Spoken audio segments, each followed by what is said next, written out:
Hello friends, आज की video बहुत ही अहम है। इस वीडियो में एक एंटीबायोटिक के बारे में बताएंगे जिसको सिफिक्ज़ाइम के नाम से जाना जाता है। इस वीडियो में हम पढ़ेंगे कि सिफिक्ज़ाइम क्या है, इसके इंडिकेशंस, इसके यूज़, इसके contraindications, side effects, cautions, pregnancy and breast feeding, recommended dose और साथ साथ अवेलेबल फॉर्म के बारे में आपको बताएंगे। जुड़े रहिए हमारे साथ इस वीडियो में। तो फ्रेंड्स, पहले बात करते हैं कि सिफिक्ज़ाइम क्या है। सिफिक्ज़ाइम थर्ड जनरेशन सेफलोस्पोरिन एंटीबायोटिक है जो कि वाइड रेंज ऑफ बैक्टीरिया के ख़िलाफ़ काम करता है और अमूमन इसे ब्रॉड स्पेक्ट्रम एंटीबायोटिक भी कहा जाता है क्योंकि दोनों ग्राम पॉजिटिव बैक्टीरिया और ग्राम नेगेटिव बैक्टीरिया के ख़िलाफ़ काम करता है। अब बात करते हैं कि सिफिक्ज़ाइम कहाँ यूज़ की जाती है, यानी इसके इंडिकेशंस क्या है।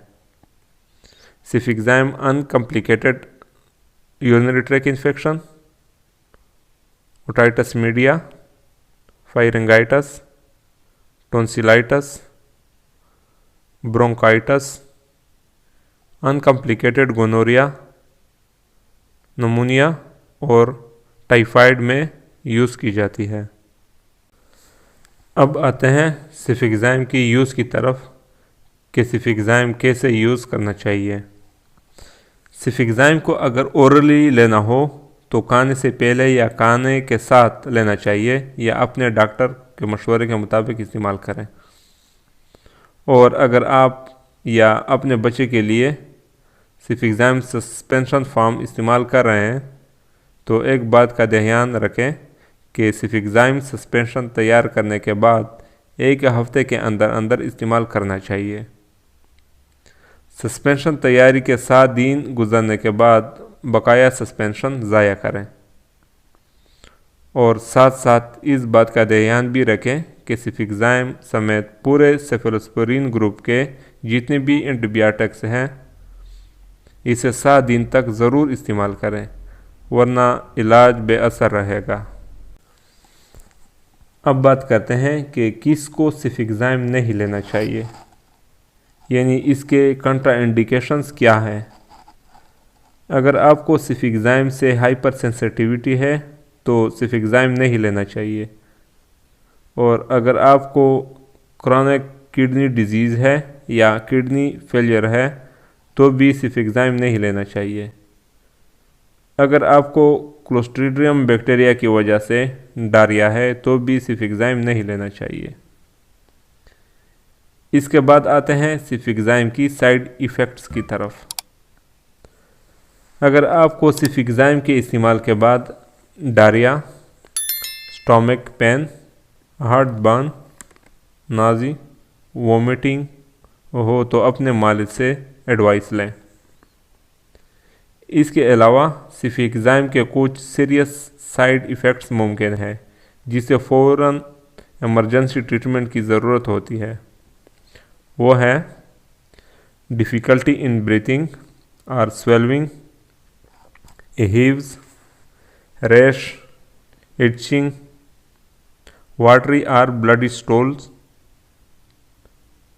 Swelling of face, throat, tongue, lips and eye वगैरह। तो इस जैसे अलामात अगर ज़ाहिर हो तो फ़ौरन तिब्बी मदद हासिल करें। अब बात करते हैं कि सिफिक्ज़ाइम इस्तेमाल करते वक्त किन कंडीशन में एहतियात करना चाहिए, यानी सिफिक्ज़ाइम के काशंस क्या हैं। अगर आपको सीवियर रेनल इनसफिशेंसी है तो सिफिक्ज़ाइम की डोज ज़रूर एडजस्ट करना चाहिए। अगर आपको पेनिसिलिन एलर्जी है तो सिफिक्ज़ाइम को एहतियात से इस्तेमाल करना चाहिए। इसके बाद बात करते हैं कि सिफिक्ज़ाइम प्रेगनेंसी और ब्रेस्ट फीडिंग में सेफ़ है या नहीं। तो फ्रेंड्स, सिफिक्ज़ाइम प्रेगनेंसी और ब्रेस्ट फीडिंग में सेफ़ है, ताहम सिफिक्ज़ाइम के इस्तेमाल करने से पहले डॉक्टर से ज़रूर एडवाइस लें। इसके बाद बात करेंगे कि सिफिक्ज़ाइम की पीडियाट्रिक और एडल्ट के लिए रिकमेंडेड डोज क्या है। तो सिफिक्साइम की पीडियाट्रिक के लिए रिकमेंडेड डोज है 4 to 8 mg पर kg पर डे, और एडल्ट के लिए रिकमेंडेड डोज है 200 mg to 400 mg per day. अब आते हैं सिफिक्साइम की अवेलेबल फॉर्म की तरफ कि सिफिक्साइम किस फॉर्म में अवेलेबल है। तो सिफिक्साइम कैप्सूल, टेबलेट्स, इंजेक्शंस और सस्पेंशन फॉर्म में अवेलेबल है। तो फ्रेंड्स, ये थी हमारी आज की वीडियो। अगर आपका कोई क्वेश्चन है तो कमेंट सेक्शन में आप पूछ सकते हैं। तो मिलते हैं नेक्स्ट वीडियो में, तब तक के लिए अल्लाह हाफ़िज़।